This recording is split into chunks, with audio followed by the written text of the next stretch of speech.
kadang-kala penginjil tuh capek, kadang-kala penginjil tuh diomongin orang, kadang-kala penginjil tuh menghadapi tantangan gitu. Saya udah ngadepin banyak hal gitu, tapi ya bersyukur aja gitu, karena seorang penginjil harus adalah seorang yang tetap happy.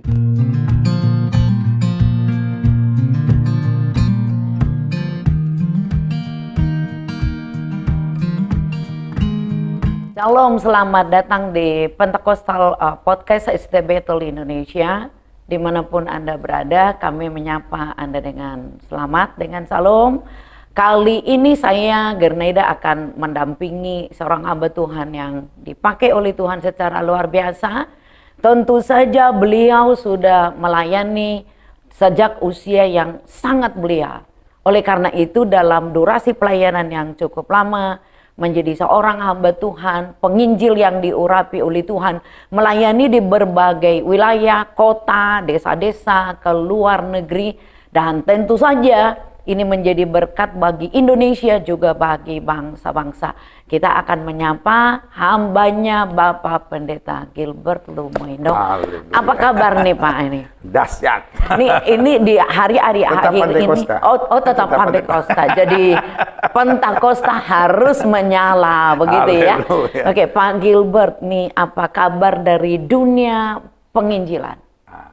Jadi yang pertama, dunia penginjilan selalu seru karena dunia penginjilan itu yang pertama selalu harus ada tantangan, lalu harus ada pergumulan. Saya ingat Alkitab bilang, Paulus bilang begini, aku akan tinggal di sini lebih lama karena di sini ada banyak pekerjaan yang besar dan penting meskipun di sini banyak penentang.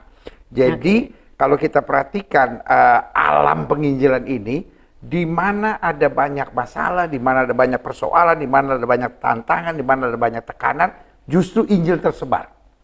Oke, apakah dengan demikian penginjilan harus ada tekanan dulu baru penginjilan ini maju atau kelihatannya begitu? Oh, jadi karena kalau kita lihat dari sejarah awal gereja, salah satu persoalan murid-murid itu bagus sih, dia kumpul tiap hari, dia doa tiap hari, dia memecahkan roti tiap hari, tetapi akhirnya istilah orang Manado bilang dong-deng-dong gitu. Akhirnya tinggal mereka sama mereka aja gitu. Tetapi waktu ada tekanan, baru kemudian Injil tersebar gitu. Jadi kalau kita lihat hari-hari ini di akhir zaman, ternyata juga sama.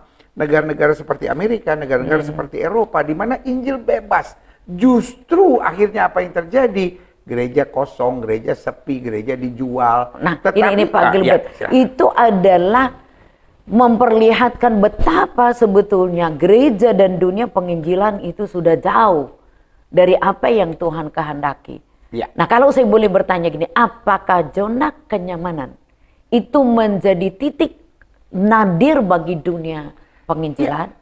Comfort zone itu adalah the biggest enemy. Jadi zona kenyamanan itu adalah musuh terbesar dari penginjilan. Jadi kalau kita lihat di mana-mana, ketika orang nyaman, yang dia pikirkan bukan program penginjilan, yang dia pikirkan gimana ganti karpet gereja supaya lebih tebal, gimana ganti sound system gereja supaya lebih mahal, gimana supaya ganti AC gereja supaya lebih dingin, gimana ganti interior gereja supaya orang nyaman gitu. Karena akhirnya justru kalau kita lihat banyak gereja tidak lagi punya program-program yang dahsyat gitu, karena dia pikir udah nyaman. Nah, tinggal yang menginjil ini yang habis gimana gerejanya di ruko, gitu. Jadi kadang-kala memang yang harus kita takutkan bukan tantangan. Tantangan justru melatih dan membangun tentara-tentara yang semangat untuk mengabarkan Injil. Oke, kalau kita lihat Pak Gilbert di dalam kesaksian Alkitab, para rasul ini kan adalah orang-orang yang mati martir demi Injil. Nah, kalau Bapak sebagai penginjil di era sekarang ini, di era postmodern yang sangat maju ini, masih ada orang-orang begitu enggak Pak? Atau tadi udah lebih senang dia nyaman, yang penting saya tercukupi, fasilitas ada pada saya, yang lain udah bodo amat. Coba Bapak lihatnya sekarang itu seperti apa? Sekarang ya kalau kita lihat adalah gereja lagi sibuk-sibukan jumlah jemaat siapa yang lebih banyak? Angka gitu. Nah, lalu yang kedua, kita lihat bahwa salah satu persoalan Daud dihukum Tuhan hanya karena hitung jumlah tentaranya. Gitu. Betul. Memang nggak bisa kita hubungkan, jemaat nggak boleh dihitung lagi jumlahnya. Bukan, tapi soal pride-nya, soal kebanggaannya gitu. Persoalannya bukan hitung jumlah tentara, Tetapi soal kebanggaannya, jumlah saya dong lebih banyak dari kamu. Oke, kalau begitu Pak, itu berarti kan perlu motivasi dong ya. Iya. Jadi bukan angka-angka statistik yang kita perlihatkan, tetapi nih motifnya. Karena Jadi statistik harus motivasi. kita tahu Tuhan punya. Betul. Gitu. Kita Jadi harus tahu, we Oke. just only the steward gitu. Kita bukan the owner gitu. Ya, Ownership-nya betul. itu God gitu. Stewardship. Ya, kita pelayan ya. Kita cuma melayani aja gitu. Kapanpun kita bisa dipindah oleh Tuhan gitu.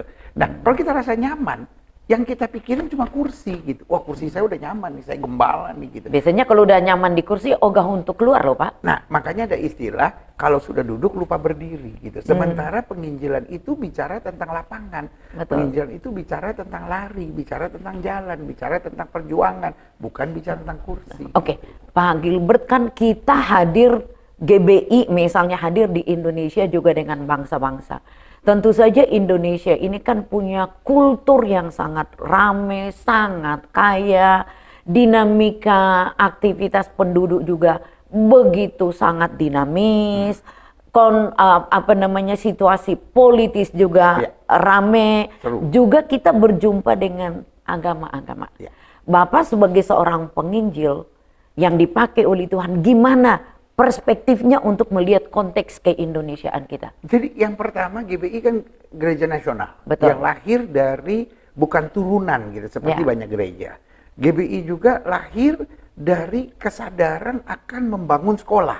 Jadi Betul. kalau kita lihat sejarahnya, nggak bisa kita bilang GBI ini gereja yang pecah gitu. Bukan, gereja ini gereja yang punya visi untuk membangun sekolah. Dan mungkin salah satu aliran Pentakosta yang pertama gitu.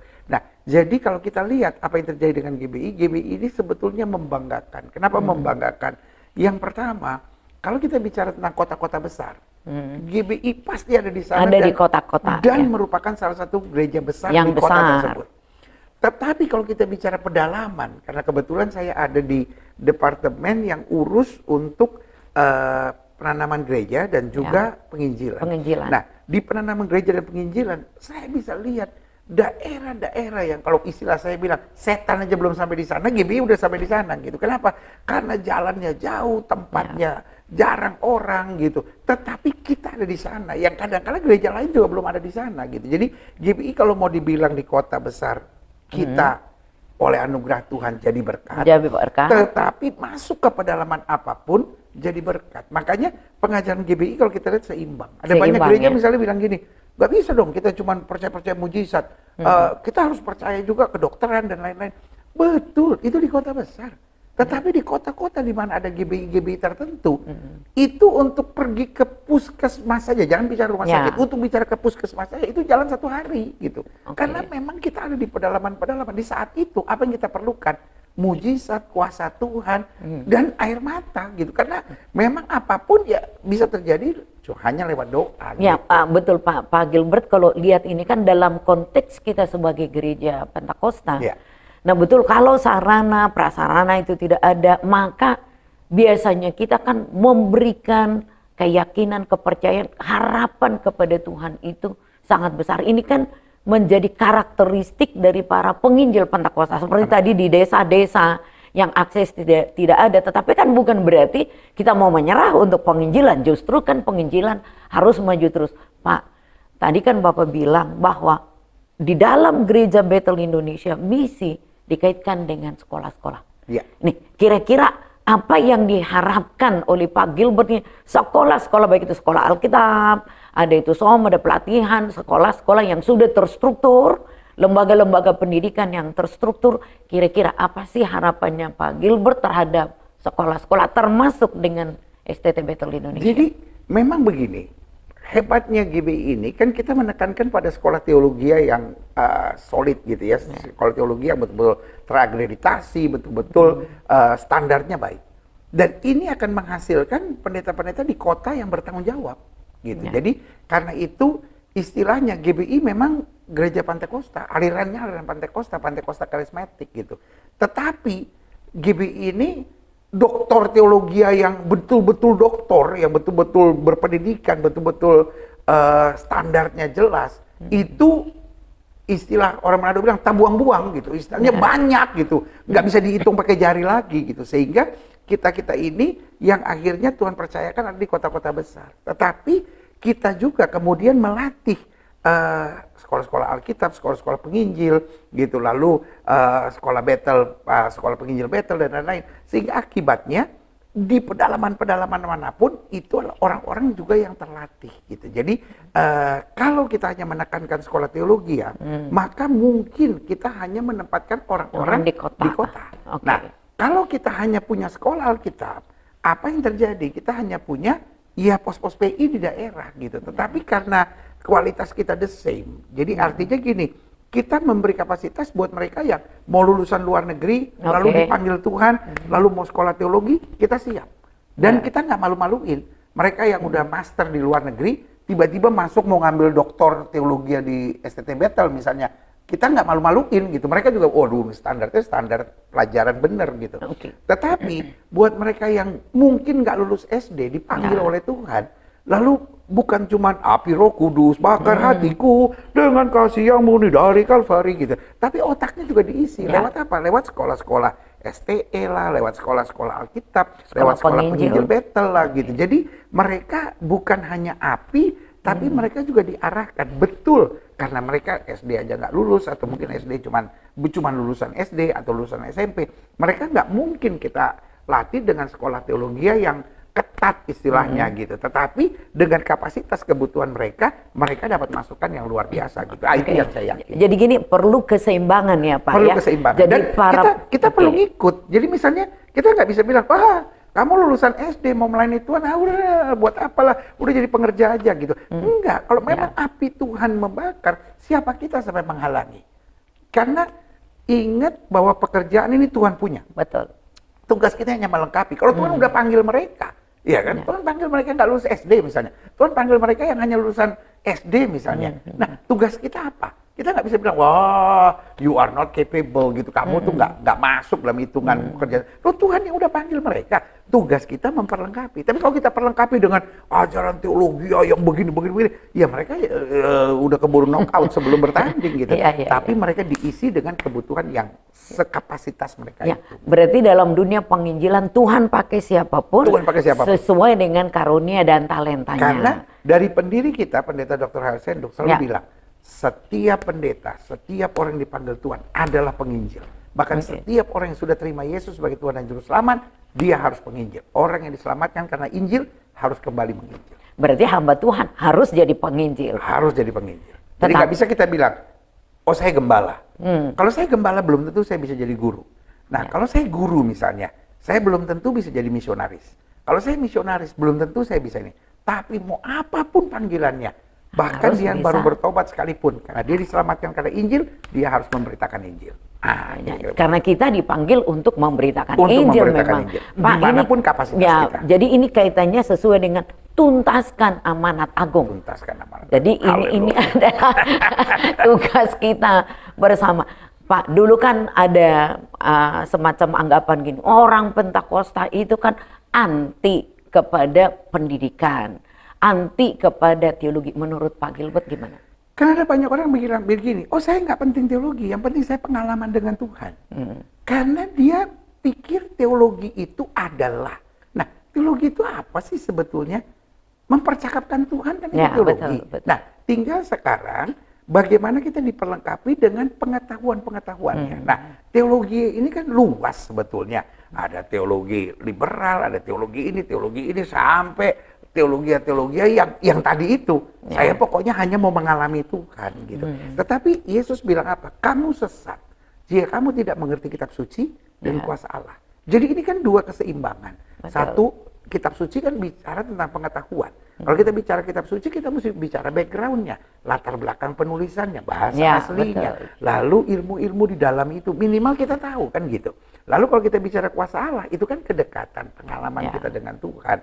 Lalu tuntunan Roh Kudus dan lain-lain. Gitu. Jadi saya yakin dua hal ini nggak bisa dipisahkan. Nggak bisa ada orang bilang, oh nggak bisa dong, cuman pengalaman-pengalaman. Kita harus berteologi. Dan nggak bisa juga kita bicara bahwa nggak bisa dong, hanya teologi-teologi. Kita harus pengalaman dengan Tuhan. Loh, kembali kepada kalimat Yesus. Kamu sesat karena kamu tidak mengerti kitab suci dan kuasa Allah. Itu pandangan saya. Jadi sekarang kan di departemen yang Bapak pimpin untuk dunia penginjilan. selalu ada keseimbangan antara memberitakan Injil, tetapi juga orang-orang di daerah ini, di daerah di mana penginjilan ini, mereka juga kan harus dilengkapi, contohnya kesehatan. Maka ada puskesmas terapung, misalnya dengan kapal, lalu dengan hal-hal yang lain.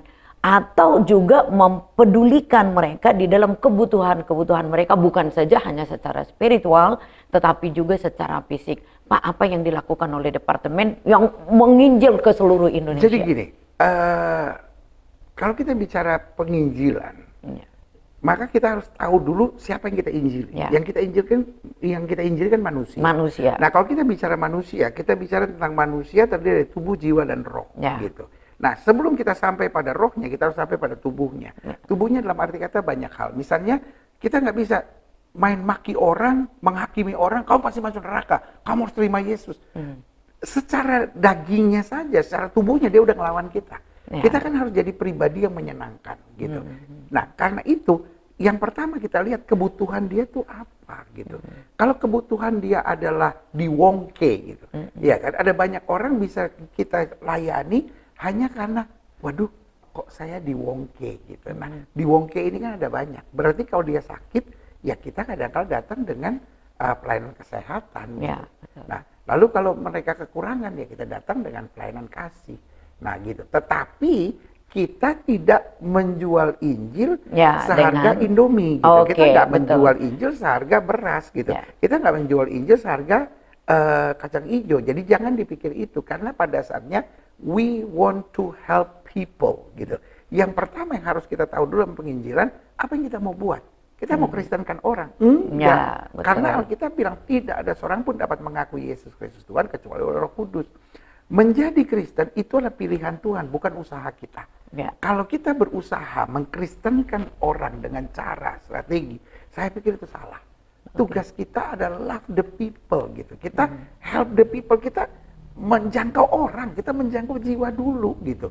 Nah, setelah itu apa kebutuhan dia? Kebutuhan jasmani ya kita coba, kebutuhan jiwani ya kita coba, kebutuhan rohani ya kita beritahu, gitu, bahwa ada jalan. Kalau kamu udah yakin silahkan, tapi kalau kamu tidak yakin, ada jalan kepastian. Nah, kan begitu. Oke, berarti dengan demikian pelayanan penginjilan sebetulnya, kalau boleh saya pakai istilah, adalah pelayanan yang holistik. Pelayanan yang holistik. Dan juga kenapa para penginjil perlu dilengkapi? Karena jadi kan gini, ada banyak orang pikir, oh yang penting pokoknya kita mengabarkan Injil. Loh, tetapi kan kita punya musuh kita kan iblis. Kalau iblis nggak bisa menahan kita untuk menginjil, dia akan membuat kita mengabarkan Injil tapi palsu.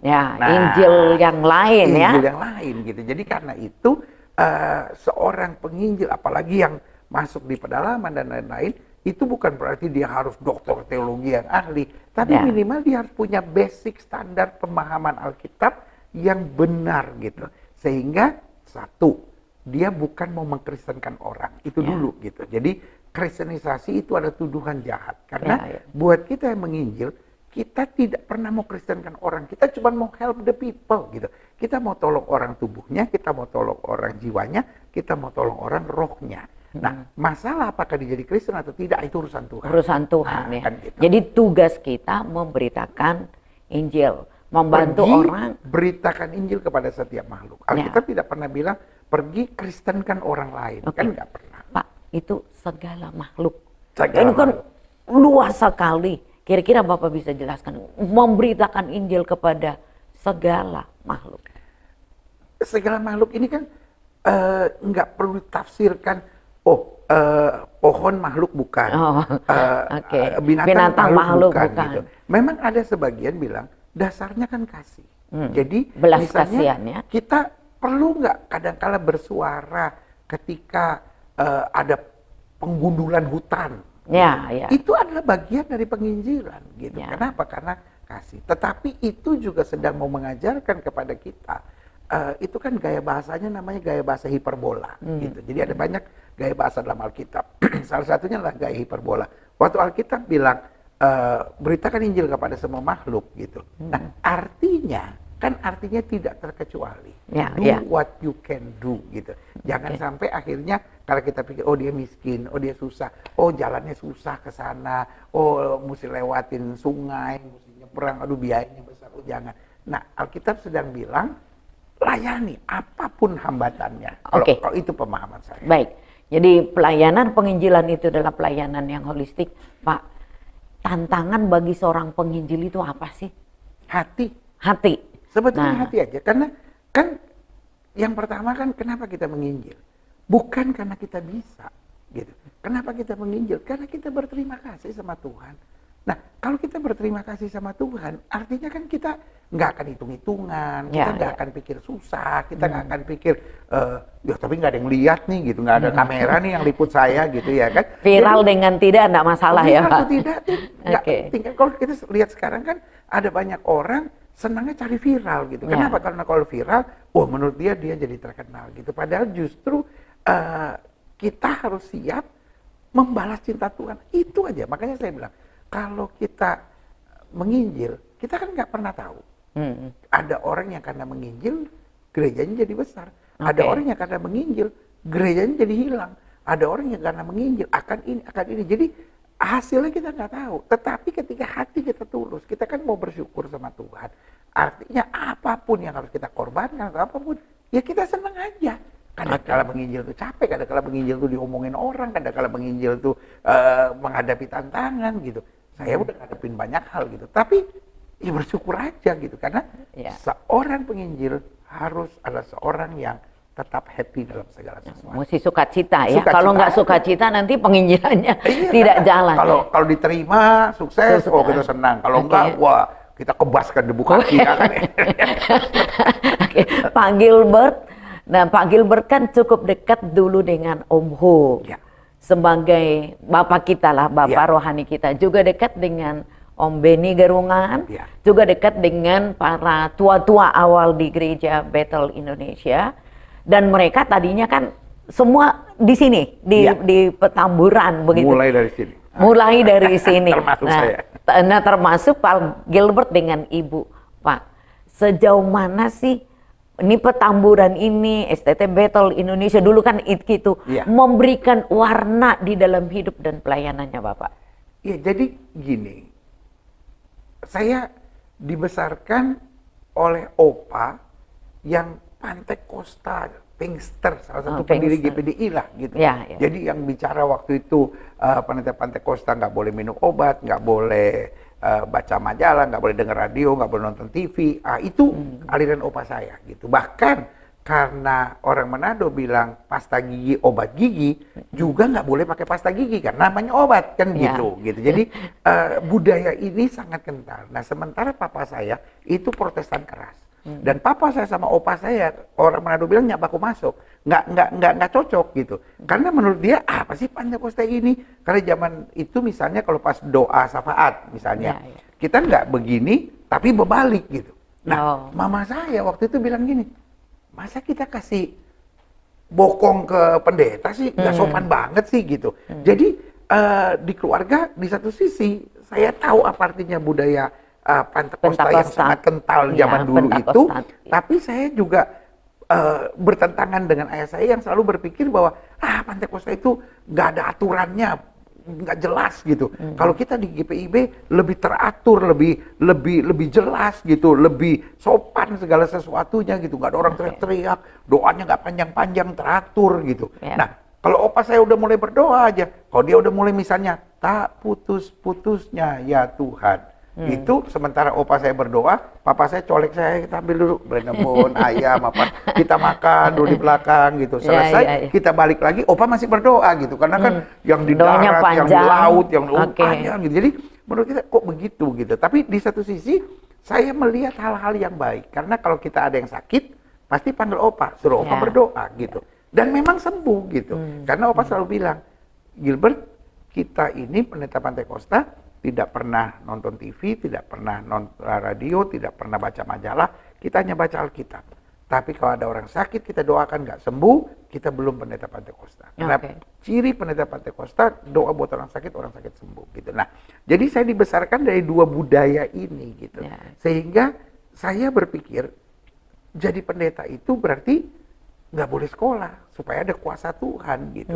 Nah, tetapi di sisi yang lain, kalau mau jadi pendeta yang teratur itu harus sekolah. Tapi kalau sekolah nanti nggak percaya mujizat gitu. Nah, itulah yang menariknya saya di STT Battle ITKI. ini gitu. Yang waktu itu waktu saya masuk namanya ITKI, pas ya. baru berubah dari Seminari Battle menjadi ITKI. ITKI, ya. Nah, karena apa? Karena di satu sisi kita belajar teologi yang bertanggung jawab. Karena waktu itu ada beberapa guru-guru dari STT Jakarta, dokter-dokter dari STT Jakarta juga mengajar di sini. Dan pada saat itu juga Om Ho, Pendeta Yakob Nahuai, dia juga mengajar kita gitu, ngajar tentang kuasa Allah, mujizat. Dan di situ saya lihat keseimbangan. Ada banyak orang yang bilang, jadi bingung dong. Di satu sisi diajarin teologi yang liberal, di satu sisi diajarin teologi Pentakosta. Enggak, karena buat saya untuk mengisi otak, gitu, kita memang harus belajar. Harus belajar. Masalah betul, kita percaya atau nggak percaya dalam ilmu kan biasa, gitu. Misalnya kita diajarin waktu SD, ada matematika, ada ilmu, ada ini. Nah, lalu ketika kita nggak suka sama sejarah, nggak apa-apa kan? Karena kita nggak mau mengarah ke sana. Tapi sebaliknya ada orang yang nggak suka sama matematika, dia mau lebih belajar tentang sejarah, ya nggak apa-apa juga. Yang penting kita tahu semua, lalu kita menyarikan sesuai dengan apa yang kita yakini. Nah, begitu juga ini gitu. Di satu sisi saya belajar tentang segala macam aliran teologi ya, tapi di sisi yang lain saya juga belajar tentang kuasa Allah, mujizat Tuhan. Dan waktu zaman itu kita dilibatkan, misalnya ada KKR PPIO di Senayan atau apa-apa, ya kita dilibatkan. Ya udah gitu. Jadi akhirnya kita bisa lihat, oh ini kebutuhan pengetahuan gitu. Karena memang namanya dokter ya harus tahu segala sesuatunya, tapi intinya yang penting saya nyuntik dan sembuh kan begitu gitu. Tapi ilmu-ilmunya, pandangan-pandangannya, perdebatan-perdebatannya saya harus mengerti. Tetapi the end of the day, saya mau jadi apa? Saya mau jadi penginjil. Yang paling penting saya tumpang tangan buat orang sakit sembuh kan gitu. Berarti keseimbangan antara pengetahuan dengan kuasa Allah di dalam. Dan akhirnya kita mau kemana? Kalau kita mau mengajar, gitu, kita alirannya ini mau mengajar, kita kan nggak butuh tumpang tangan buat yang sakit sembuh. Tapi kan, mahasiswa juga kelihatannya perlu juga ditumpangin tangan gitu ya. Nah, jadi kita harus jelas yang mana. Kalau kita penginjilan, mungkin misalnya kita lebih arah kepada pengembalaan, mungkin kita lebih tertarik administrasi gereja, lalu leadership gitu. Karena itulah yang paling penting. Apakah kita tumpang tangan buat orang sakit harus sembuh? Bolehlah, tapi jangan terlalu sering. Karena kalau kita terlalu sering ke situ, lama-lama kita nggak urus leadership gitu. Jadi itulah yang sebabnya kenapa saya admire sekolah ini gitu. Karena sekolah ini memang yang pertama memberi kesempatan buat setiap orang dari sekolah ini. Ada banyak yang akhirnya jadi pejabat. Gitu. Nah, ini menarik Pak. Jadi pejabat, entah dia sebagai pejabat di pemerintahan, guru-guru. Iya, dan dia jadi pejabat. Tapi dari sini ada juga yang jadi pengusaha. Gitu. Dari sini ada yang jadi penginjil. Dari sini ada yang jadi pelayanan-pelayanan desa. Ada yang pelayanan penjara, ada yang pelayanan wanita, ada yang pelayanan muda. Ada juga yang jadi gembala-gembala dari gereja besar gitu. Jadi dari sini saya melihat bahwa yang pertama, keseimbangan antara kitab suci dan kuasa Allahnya luar biasa. Lalu yang kedua, memberi kesempatan kepada 5 jawatan itu juga bebas gitu. Jadi itu sebabnya saya mah admire sekali dari sekolah teologi yang pernah saya tahu gitu. Buat saya STT Battle Indonesia ya yang terbaik gitu. Memang yang terbaik. Pak, apakah itu yang menjadi alasan tadi Bapak kan studi di sini, Ibu studi di sini, anak pun studi di sini. Griffin juga dua-dua anak saya, Garen sekolah di sini dan kemudian Griffin di sini. Karena biasa kan anak sekarang kan udah lebih ke bahasa Inggris, udah cari yang internasional apa segala macam gitu. Dan apakah mau sekolah di luar negeri? Saya bilang, Dad knows many things, but this is the best gitu. Kenapa? Iya jujur aja gitu. Bukan berarti yang lain tidak baik. Yang kita tetap menghargai semua sekolah teologi yang dasarnya adalah firman Tuhan, yang dasarnya adalah motivasi benar, itu baik gitu. Tetapi untuk saya gitu, dari pengalaman saya, dari buahnya, kan Yesus bilang dari buahnya lah kamu dapat mengenal. Buat saya ini udah yang terbaik gitu. Sempurna nggak mungkin. Nggak ada sekolah yang sempurna. Mau cari yang sempurna, mau cari kekurangan selalu ada gitu. Tetapi ya dasar saya kan Alkitab. Yang pertama, kitab suci dan kuasa Allahnya di sini seimbang. Yang kedua, 5 jawatan. Itu baik. Yang ketiga, bicara tentang dari buahnya. Buahnya baik. Yang keempat, bicara kan Alkitab ajarkan kita kan di end of the day it's about your character gitu. Ya. Di sini diajar karakternya baik. Ya udah mau apa lagi kan gitu. Baik, terima kasih Pak Gilbert untuk bincang-bincangnya, penginjilan jalan terus dengan kuasa Tuhan, Sekolah makin banyak diberkati dan diselamatkan oleh Tuhan, dan sekolah tetap akan maju, Haleluya. SCT Bethel Indonesia akan tetap Supaya maju. dokter lebih cepat selesai. Oh, supaya dokter cepat selesai, kita berdoa Harus supaya sesuai dengan waktunya karena S1 saya pas. Ya. Saya masuk 85, 89 wisuda. Wisuda. Nah, ini juga mudah-mudahan pas, jangan lolos terus. Jangan itu sudah pasti. Gara-gara sibuk Disertasi pelayanan, jalan sekolah nggak terus. beres. Keseimbangan pelayanan seimbang. jalan, disertasi jalan. Amin. Terima kasih banyak Pak. Haleluya. Semoga sukses bersama dengan Tuhan dan kuasa Tuhan menyertai. Kita akan Haleluya. menyudahi, kita akan oke. Ini ada tanda mata dari Pentakostal Podcast. Jadi nama kita Pentakostal Podcast. Mohon diterima. Haleluya. Oke. Mantap. Tuhan memberkati teman-teman dan Bapak Ibu sekalian. Demikian perbincangan kita. Injil pasti diberitakan terus, dan semangat menginjil mesti milik kita semua dengan Dan semua bisa menginjil. dan semua harus menginjil. Harus dan bisa. Harus Haleluya. dan bisa menginjil. Kami akan menyapa Bapak dengan Ibu dengan salam ikrais dan salam sehati. Tuhan Yesus memberkati.